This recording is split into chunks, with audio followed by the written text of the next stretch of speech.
আমি আজি এই সংবাদমেল আয়োজন কৰিছোঁ।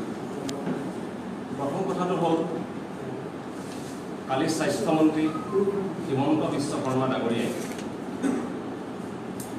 অখিল গগৈৰ স্বাস্থ্য সন্দৰ্ভত তাচ্ছিল্য ভৰা আৰু বিৰূপ মন্তব্য কৰিছে, যি মন্তব্য সংবাদ মাধ্যমত প্ৰকাশ পাইছে। তেখেতে কৈছে যে অখিল গগৈৰ কোনো বেমাৰ নাই, চিকিৎসালয়ত থাকিব বিচাৰিছে থাকক, আমি জোৰ কৰি উলিয়াই দিব নোৱাৰোঁ, আমি জোৰ কৰি উলিয়াই দিব বিচৰা নাই।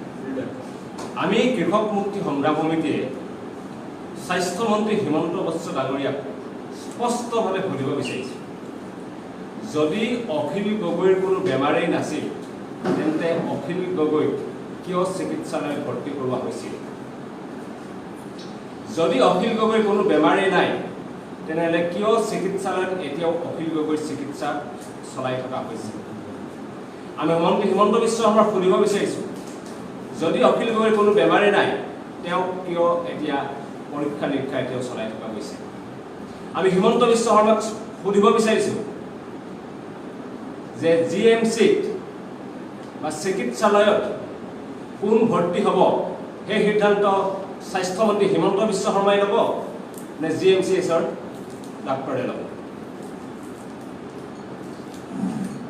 আচল কথাটো হ'ল যে আপোনালোক সকলোৱে জানে যে কেন্দ্ৰীয় কাৰাগাৰ কৰোণাৰ হটস্পটলৈ ৰূপান্তৰিত হৈছিল, তাতে অখিল গগৈ কৰোণাত আক্ৰান্ত হৈছিল।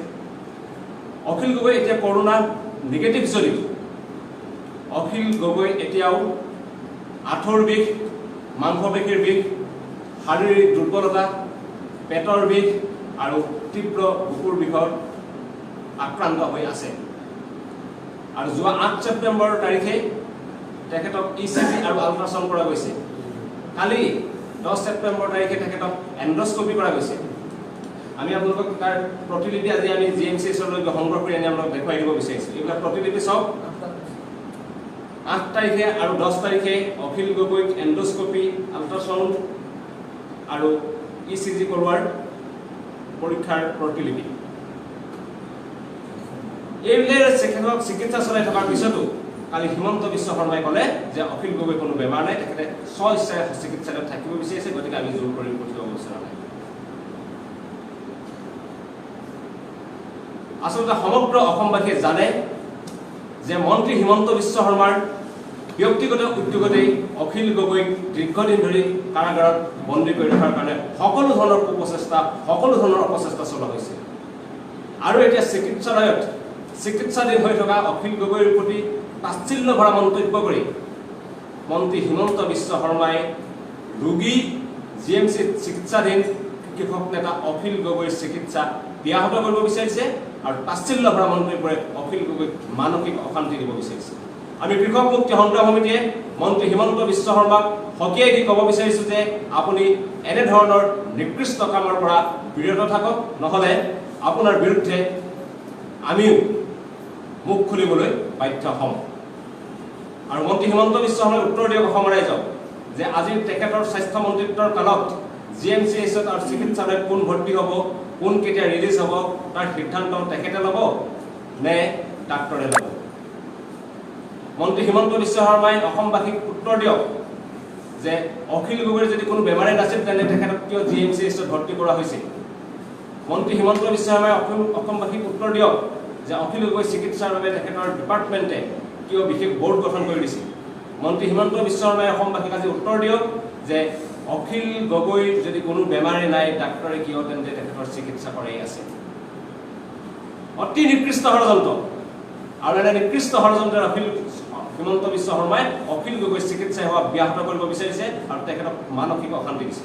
গতিকে এনে নিকৃষ্ট কামৰ পৰা বিৰত থাকিবলৈ আমি মন্ত্ৰী হিমন্ত বিশ্ব শৰ্মাক কৃষক মুক্তি সংগ্ৰাম সমিতি সকীয়াই দিছোঁ। এতিয়া আহিব বিচাৰিছোঁ যে দ্বিতীয়টা প্ৰসংগলৈ।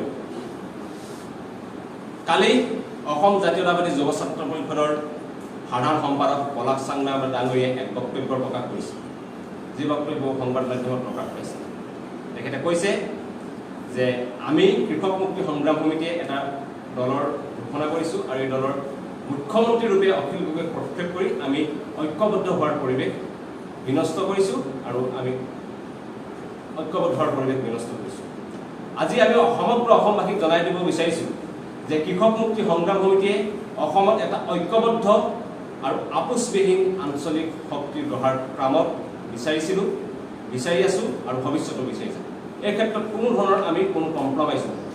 এক ঐক্যবদ্ধ আৰু আপোচবিহীন আঞ্চলিক শক্তি বিচাৰি আছোঁ, ভৱিষ্যতো আমি বিচাৰি থাকিম। কিন্তু মূল কথাটো হ'ল আপোনালোকে সকলোৱে জানে, দেখা পাইছে যে যেতিয়া কেন্দ্ৰৰ নৰেন্দ্ৰ মোদী চৰকাৰে অসমৰ জাতীয় সংসদত অপেক্ষা কৰি আমাৰ ওপৰত নাগৰিকত্ব সংশোধনী আইন জাপি দিছিল, তেতিয়া সমগ্ৰ অসমজুৰি তীব্ৰ কা বিৰোধী আন্দোলন হৈছিল। কিন্তু এই কা বিৰোধী আন্দোলনে তীব্ৰতৰ ৰূপ পাইছিল যদিও জাতীয় দল সংগঠনবোৰে একেখন মঞ্চত থিয় হৈ এই কা বিৰোধী আন্দোলনটো আমি কৰিব পৰা নাছিল। যাৰ বাবে 5জনকৈ আমাৰ শ্বহীদ হ'ল। সমগ্ৰ অসমবাসীয়ে ত্যাগ স্বীকাৰ কৰিলে। অখিল গগৈ 9 মাহ ধৰি কাৰাবন্দী হৈ আছে। তাৰপিছতো কিন্তু কা আন্দোলনত আমি জিকিব নোৱাৰিম। কা আন্দোলনত আমি হাৰিলোঁ আৰু কা আন্দোলন আমাৰ ওপৰত বলপূৰ্বকভাৱে গৃহীত কৰা হ'ল। তাৰ কাৰণ আমি সকলো একেখন মঞ্চত থিয় হৈ কা বিৰোধী আন্দোলন কৰিব নোৱাৰিম। আৰু 21ৰ বিধানসভা নিৰ্বাচনতো তেনেধৰণৰ ঘটনাই ঘটিব যদিহে আমি একেখন মঞ্চত থিয় হ'ব নোৱাৰোঁ। সেইবাবে আমি বিনম্ৰভাৱে বাৰম্বাৰ এতিয়াও আহ্বান জনাই আছোঁ যে আমি এক ঐক্যবদ্ধ আৰু আপোচবিহীন আঞ্চলিক শক্তি গঢ়ি তুলিব লাগিব। ইয়াৰ অন্যথা কি হ'ব? ইয়াৰ অন্যথা আপোনালোকে দেখা পাইছে যে আগ্ৰাসী ৰাষ্ট্ৰীয়তাবাদ আৰু সাম্প্ৰদায়িক ফেচিবাদৰ হাতত আজি অসমীয়াৰ পৰিচয় বিধ্বস্ত। অসমীয়াৰ স্বাৰ্থৰ তাত কোনো ধৰণৰ গুৰুত্ব নাই। আমি যদি আগ্ৰাসী ৰাষ্ট্ৰীয়তাবাদ আৰু সাম্প্ৰদায়িক ফেচিবাদৰ পৰা অসমীয়াৰ পৰিচয়, অসমীয়াৰ আইডেণ্টিটি যদি ৰক্ষা কৰিব বিচাৰোঁ, আমি যদি অসমীয়াৰ স্বাৰ্থ সুৰক্ষিত কৰিব বিচাৰোঁ, তেনেহ'লে আমি এক ঐক্যবদ্ধ আঞ্চলিক শক্তিৰ কথা ক'বই লাগিব। আৰু এই আগ্ৰাসী ৰাষ্ট্ৰীয়তাবাদ আৰু সাম্প্ৰদায়িক ফেচিবাদত এই মুহূৰ্তত কেৱল জাতীয়তাবাদহে পৰাভূত কৰিব পাৰে। আৰু সেইকাৰণে আমি বাৰম্বাৰ এক আপোচবিহীন জাতীয়তাবাদী শক্তিৰ কথা, এক আপোচবিহীন আঞ্চলিক শক্তিৰ কথা কৈ আছোঁ। আৰু এতিয়াও আমি আশাবাদী যে আমি একলগ হ'ম, এটা আপোচবিহীন ঐক্যবদ্ধ আপোচবিহীন শক্তি গঢ়ি তুলিম, যি শক্তিৰ ওচৰত বিজেপি, যি শক্তিৰ ওচৰত কংগ্ৰেছ, AYDF পৰাভূত হ'বলৈ বাধ্য হ'ব। যি শক্তিয়ে অসমৰ পৰা সাম্প্ৰদায়িকতাৰ যি কলীয়া ডাৱৰ পৰিছে, সেই কলীয়া ডাৱৰ সম্পূৰ্ণৰূপে আঁতৰাই দিব। আৰু আমাৰ যিবিলাক দীৰ্ঘদিনীয়া মূল সমস্যা, কৃষকৰ সমস্যা, বান সমস্যা, বিদেশী সমস্যা, আমাৰ যিবিলাক দীৰ্ঘদিনীয়া মূল সমস্যা, এই মূল সমস্যাবিলাকত মনোনিৱেশ কৰাৰ এটা পৰিৱেশ ৰচনা কৰিব। সেইকাৰণে আমি বাৰম্বাৰ এক ঐক্যবদ্ধ আৰু আঞ্চলিক শক্তিৰ কথা কৈ আছোঁ। কালি পলাশ চাহাবে যি বক্তব্য দিছে, সেই বক্তব্যত আমি যথেষ্ট ব্যৰ্থিত হৈছোঁ, দুখ পাইছোঁ। তেখেতে কৈছে যে এক ঐক্যবদ্ধ দল গঠন কৰাৰ যি পৰিৱেশ, সেই পৰিৱেশ আমি বিনষ্ট কৰিছোঁ। আমি সমগ্ৰ অসমবাসীক আজি বিনম্ৰভাৱে জনাই থ'ব বিচাৰিছোঁ যে আমি কৃষক মুক্তি সংগ্ৰাম সমিতিয়ে ঐক্যবদ্ধ দল গঠনৰ পৰিৱেশ কেতিয়াও বিনষ্ট কৰিব বিচৰা নাই। আমি ঐক্যবদ্ধ দল গঠনৰ কামত ব্ৰতী হৈ আছোঁ। তাৰ কাৰণে যি কৰিব লাগে সকলো ধৰণৰ প্ৰচেষ্টা আমি হাতত লৈছোঁ। পলাশ চাহাবে ডাঙৰীয়াই কৈছে যে অখিল গগৈক মুখ্যমন্ত্ৰী ৰূপৰ পদৰ প্ৰক্ষেপ কৰিবলৈ ক'ত অধিকাৰ পায়। আমি আপোনালোকক জনাই থ'ব বিচাৰিছোঁ বা পলাশ চাহাবে ডাঙৰীয়াকো জনাই দিব বিচাৰিছোঁ যে আমি কৃষক মুক্তি সংগ্ৰাম সমিতিয়ে এটা প্ৰস্তাৱিত ৰাজনৈতিক দল খুলিব বিচাৰিছোঁ। তাতে আমি কোনো কাৰণতে অখিল গগৈক মুখ্যমন্ত্ৰী পদৰ বাবে প্ৰক্ষেপ কৰা নাই। আৰু কিন্তু সেই প্ৰক্ষেপ কৰাৰ অধিকাৰ কিন্তু যিকোনো দলে থাকে।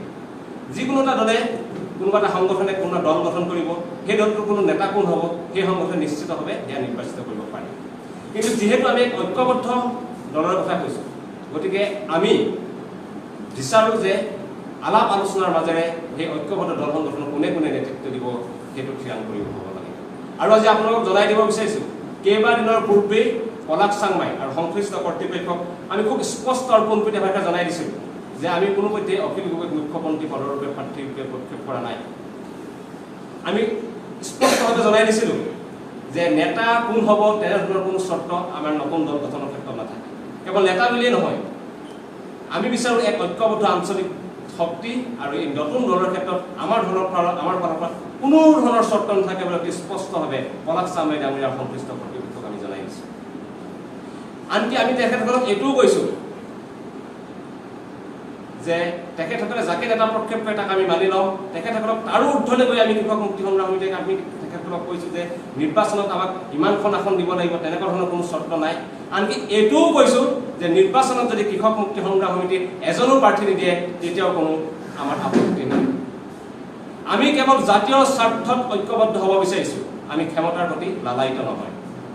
আমি অসমবাসী ৰাইজক আজি বিনম্ৰভাৱে জনাব বিচাৰিছোঁ যে আমি জাতিৰ স্বাৰ্থত, অসম বছৰ স্বাৰ্থত, অসমীয়া ভাষা বছৰ স্বাৰ্থত, অসমীয়া সংস্কৃতি বছৰ স্বাৰ্থত, অসমীয়াৰ অধিকাৰ ৰক্ষা কৰাৰ স্বাৰ্থত আমি কৃষক মুক্তি সংগ্ৰাম সমিতিয়ে এক ঐক্যবদ্ধ দল বিচাৰিছোঁ। আমি কোনো ব্যক্তিগত ক্ষমতাৰ লালসাত নহয়, আৰু সেই কথা আমি স্পষ্টভাৱে পলাশ চাংমাই ডাঙৰীয়া আৰু সংশ্লিষ্ট কৰ্তৃপক্ষক জনাই দিছোঁ। গতিকে ইয়াৰ পিছতো বিষয়বিলাক ধৌলি কৰি নাথাকিলে বোধহয় এক ঐক্যবদ্ধ দল গঠনৰ পৰিৱেশ গঢ়ি তুলিব। আৰু আমি কৃষক মুক্তি সংগ্ৰাম সমিতি আজি এতিয়াও এই মুহূৰ্তত আশাবাদী যে আমি একলগ হ'ম, আৰু একলগ হৈ আমি 21ৰ বিধানসভা নিৰ্বাচনত বিজেপিক আমি সকলো একলগ হৈ 21ৰ বিধানসভা নিৰ্বাচনত কংগ্ৰেছ আৰু AIDFক পৰাভূত কৰিম। পঞ্চায়তৰ কাৰণে আপোনালোকক এতিয়ালৈকে হেৰি কৰাই নাই, আৰু আপোনালোকে জোৰ কৰি যাব বিচাৰিছে। আপোনালোকে কিছুদিন আগতে ক'লে যে আমি এটা দল গঠন কৰিম, সংবিধান হ'ল মানে আনুষ্ঠানিকতাহে বাকী, আৰু সিদিনাই আপুনি কৈছে যে মুখ্যমন্ত্ৰী অখিল গগৈয়ে হ'ব। তেনেস্থলত আজি আকৌ মানে কি আপোনালোকৰ দল গঠনটো কি এটা নহয়? চব আমি কৈছিলোঁ যে আমি এক ঐক্যবদ্ধ আপোচবিহীন আঞ্চলিক দল গঠন কৰিবৰ কাৰণে নিজকে সাজু আৰু প্ৰস্তুত কৰিছোঁ। কিন্তু একেখন সংবাদমেলতে আমি স্পষ্টভাৱে কৈছিলোঁ যে আমি সকলো ঐক্যবদ্ধ হোৱাটো বিচাৰিছোঁ, সকলো জাতীয় সংগঠন, সকলো জনজাতীয় আৰু জনগোষ্ঠীয় সংগঠন, আৰু যিমানবিলাক অসমৰ আঞ্চলিক শক্তি আছে সকলো একলগ হোৱাটো বিচাৰিছিলোঁ। সেইদিনাৰ সংবাদমেলতে আমি স্পষ্টভাৱে এই কথাটো কৈ দিছোঁ। আৰু যিহেতু আমি ঐক্যবদ্ধ দলৰ কথা কৈছোঁ, ঐক্যবদ্ধ আঞ্চলিক শক্তিৰ কথা কৈছোঁ, আমি নিজকে সাজু আৰু প্ৰস্তুত কৰি ৰখাৰ পিছতো, আমাৰ সংবিধানৰ কৰ্মসূচী আমি প্ৰস্তুত কৰি ৰখাৰ পিছতো আমি সেইবিলাক সম্পূৰ্ণ একাষৰীয়া কৰি ৰাখিছোঁ। আমি এতিয়াও কৈছোঁ যে আমি আলাপ আলোচনাৰ মাজে এটা ঐক্যবদ্ধ দল গঢ়িব পাৰোঁ নেকি, তাৰ কাৰণে চেষ্টা আমি কৰিম। আৰু মুখ্যমন্ত্ৰী পদৰ কথা যিটো কথা হৈছে সেইটো স্পষ্ট আৰু কোনপিঠা ভাষাৰে কৈ দিছোঁ। সেইদিনাখন আমি প্ৰেছ মিটত তেনেধৰণৰ কোনো ঘোষণা কৰা নাছিলোঁ। এজন সাংবাদিকে, সন্মানীয় কোনো সাংবাদিকে সুধোতে মোৰ মুখৰ পৰা ভুলবশতঃ সেই কথাটো ওলাইছিল, আৰু সেই কথাটো যে আমি ভুলবশতঃ ওলাইছিল সেই কথাটো স্পষ্ট আৰু কোনপিঠাকৈ কেইবাদিনৰ পূৰ্বে আমি পলাশ চাংমাই ডাঙৰীয়াৰ সংশ্লিষ্ট কৰ্তৃপক্ষক আমি স্পষ্টভাৱে জনাই দিছোঁ। শিৱসাগৰৰ পৰা অখিল গগৈক প্ৰাৰ্থিত্ব প্ৰদান কৰাটো নিশ্চিত নেকি? শিৱসাগৰ বিধানসভা উপ নিৰ্বাচন হ'ব নহ'ব সেয়াই এতিয়ালৈকে নিশ্চিত হোৱা নাই। সত্তৰ সংগঠনৰ মিলিত যিখন সভা অনুষ্ঠিত সেই সভাত অখিল গগৈয়ে এখন পত্ৰ প্ৰেৰণ কৰিছে, আৰু এই ক্ষেত্ৰত আমি সংগঠনেও নিজাববীয়াকৈ সিদ্ধান্ত ল'ব লাগিব, কাৰণ অখিল গগৈয়ে ব্যক্তিগতভাৱে সিদ্ধান্ত ল'ব নোৱাৰে যে মই ইলেকশ্যন খেলিম নেকি। এই সিদ্ধান্ত সম্পূৰ্ণৰূপে সংগঠনে ল'ব। সংগঠনে সিদ্ধান্ত লোৱাৰ পিছত অখিল গগৈ ব্যক্তিগত পৰ্যায়ত আলাপ আলোচনা কৰিব। সংগঠনসমূহৰ মাজত পৰস্পৰক দোষাৰোপ কৰাটো তাৰ মাজত তৃতীয় শক্তি আছে নেকি? চাওক, আমি কোনো কাৰণ দোষাৰোপ কৰা নাই। আমি বৰঞ্চ অসমকে স্পষ্ট কৰি দিব বিচাৰিছোঁ যে আমি এতিয়াও এক ঐক্যবদ্ধ আপোচবিহীন আঞ্চলিক শক্তি গঢ়াৰ কাৰণে আমি নিজকে গঢ়ি ৰাখিছোঁ আৰু ভৱিষ্যতত গঢ়ি ৰাখিম। আচ্ছা, আছু আৰু কৃষক মুক্তিৰ মানে মতাদৰ্শ থকা বুলি সময়ত প্ৰমাণিত হৈ আহিছে। তেওঁলোকক এই প্ৰশ্নটো সোধাতে এটা কথাই কৈছে যে ৰাজনৈতিক বিষয়বোৰ ৰাজনৈতিকভাৱে আলোচনা কৰিম, আৰু এতিয়া ৰাজনৈতিক দল গঠনৰ কাৰণে আজি তেওঁলোকে আহ্বায়ক সমিতি গঠন কৰি দিছে। ডক্টৰ কৃষ্ণকুমাৰ ভট্টাচাৰ্য আৰু প্ৰফুল্ল ডেকাৰ নেতৃত্বত। গতিকে এই বিষয়টো কৃষক মুক্তিৰ লগত আলোচনা হোৱাৰ চান্স আছে নেকি, যে যিখন মানে আছু আৰু যুৱ ছাত্ৰ পৰিষদে আহ্বায়ক সমিতি গঠন কৰিছে, যিহেতু এইটো বিষয়টো সম্পূৰ্ণ ৰাজনৈতিক। কৃষক মুক্তি এটা বেলেগ সংগঠন, আছু বেলেগ সংগঠন, যুৱ ছাত্ৰ পৰিষদ, আৰু যিটো প্ৰস্তাৱিত ৰাজনৈতিক দল সেইটো এটা বেলেগ। গতিকে ৰাজনৈতিক বিষয়বোৰ ৰাজনৈতিকভাৱে সমাধান কৰা হ'ব, এই কথাটো আছুৰ সভাপতিয়ে কৈছে। এই ক্ষেত্ৰত চাওক, আছুৰ নিজৰ মতাদৰ্শ আছে, অসম জাতীয়তাবাদী যুৱ ছাত্ৰ পৰিষদৰ নিজৰ মতাদৰ্শ আছে, কৃষক মুক্তি সংগ্ৰাম সমিতিৰ নিজৰ মতাদৰ্শ আছে। কিন্তু যিটো প্ৰস্তাৱিত নতুন ৰাজনৈতিক দল গঠনৰ কথা কৈছোঁ, সেইটো নিশ্চিতভাৱে এই সংগঠনকেইটাৰ উদ্ধতকেইটাৰ এটা নিজস্ব এটা মতাদৰ্শ থাকিব, আদৰ্শ থাকিব, তাৰ এখন নিজৰ সংবিধান থাকিব। আৰু সেই আদৰ্শ আৰু সংবিধান লৈ নিশ্চিতভাৱে সেই দলটোত যিসকলে কাম কাজ কৰিব সেই আদৰ্শৰ সংবিধান লৈ কাম কাজ কৰিব লাগিব। ইয়াত আছু আৰু কৃষক মুক্তি বা আছু আৰু AJSP কৃষক মুক্তি মতাদৰ্শৰ সংঘাত ঘটিব লগা কোনো কথা নাই, কাৰণ এটা নতুন ৰাজনৈতিক দল হ'ব, নতুন নিজস্ব মতাদৰ্শ থাকিব, আৰু সেই মতাদৰ্শত যি বিশ্বাসী সেয়েহে সেইবিলাক মানুহে এইবিলাক ৰাজনৈতিক দল গঠন কৰিব। গতিকে আমি ভাবোঁ যে মতাদৰ্শক লৈ কোনো সমস্যা থাকিব নালাগে। আমি বাৰম্বাৰ আহ্বান জনাই আছিলোঁ যে প্ৰথম আমি ঘোষণা কৰাৰ পৰাই যে ঐক্যবদ্ধ নতুন দলৰ কথা, আৰু আমি আশা কৰিছিলোঁ যে আহ্বায়ক সমিতি আজি গঠন কৰিছে, মানে পূৰ্ণাংগ ৰূপত গঠন কৰা নাই যদিও দুজনক আজি দায়িত্ব দিছে, বসন্ত ডেকা ছাৰ আৰু বিষ্ণু বৰপাত্ৰ ছাৰক। আমি আশা কৰিছিলোঁ যে যিহেতু আমি ঐক্যবদ্ধ দলৰ কথা কৈ আছোঁ, বাৰম্বাৰ আমি ৰাজহুৱাভাৱে আমি গুহাৰি জনাই আছোঁ, আমি আশা কৰিছিলোঁ যে এই আহ্বায়ক সমিতি গঠনৰ পূৰ্বে এটা নীতিগত ঐক্যমতত উপনীত হ'ব পৰা হ'লে কিছু ভাল আছিল, যিটো হৈ নুঠিল। অৱশ্যে এতিয়াও আমি আশা কৰোঁ। আৰু দীপাংকৰ যিহেতু কৈছে সভাপতিয়েও কৈছে যে অখিল গগৈৰ সংযত হ'ব লাগে, তেওঁ কথাটো লৈ তেওঁ কিছু সমালোচনা কৰিছে।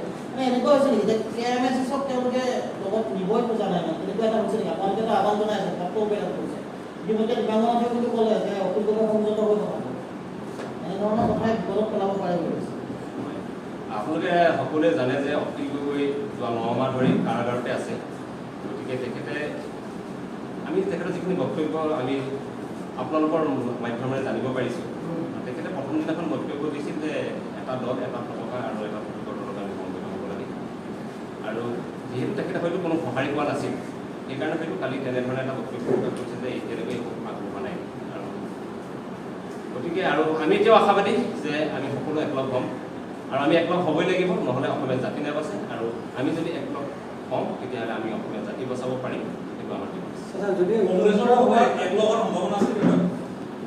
আমি বাৰম্বাৰ কৈছোঁ যে আমি সকলো আঞ্চলিক শক্তি একলগ এইকাৰণেই হোৱাৰ প্ৰয়োজন, কাৰণ আমি বিজেপিক পৰাভূত হ'ব লাগিব। আমি সকলো আঞ্চলিক শক্তি একলগ হোৱাৰ এইকাৰণেই প্ৰয়োজন, আমি আৰু কংগ্ৰেছ আৰু AIDক পৰাভূত গতিকে কংগ্ৰেছৰ আমি 4টা নীতিভিত্তিৰ কথা কৈছোঁ। আমি কৈছোঁ যে আমি এক আপোচবিহীন আঞ্চলিক ৰাজনৈতিক দল গঠন কৰাৰ কথা ব্যৱস্থা কৰিছোঁ, যি ৰাজনৈতিক দল ৰাষ্ট্ৰীয়তাবাদত নহয়, বিশ্বাস কৰিব আঞ্চলিকতাবাদত।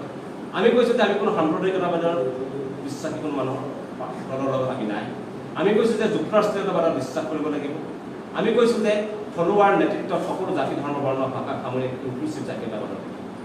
এইখিনি কথা কোৱাৰ পিছত কোনো পৰিস্থিতিতেই কংগ্ৰেছৰ আৰু AIDৰ বোধহয় নামটোৱে আহিব নালাগে।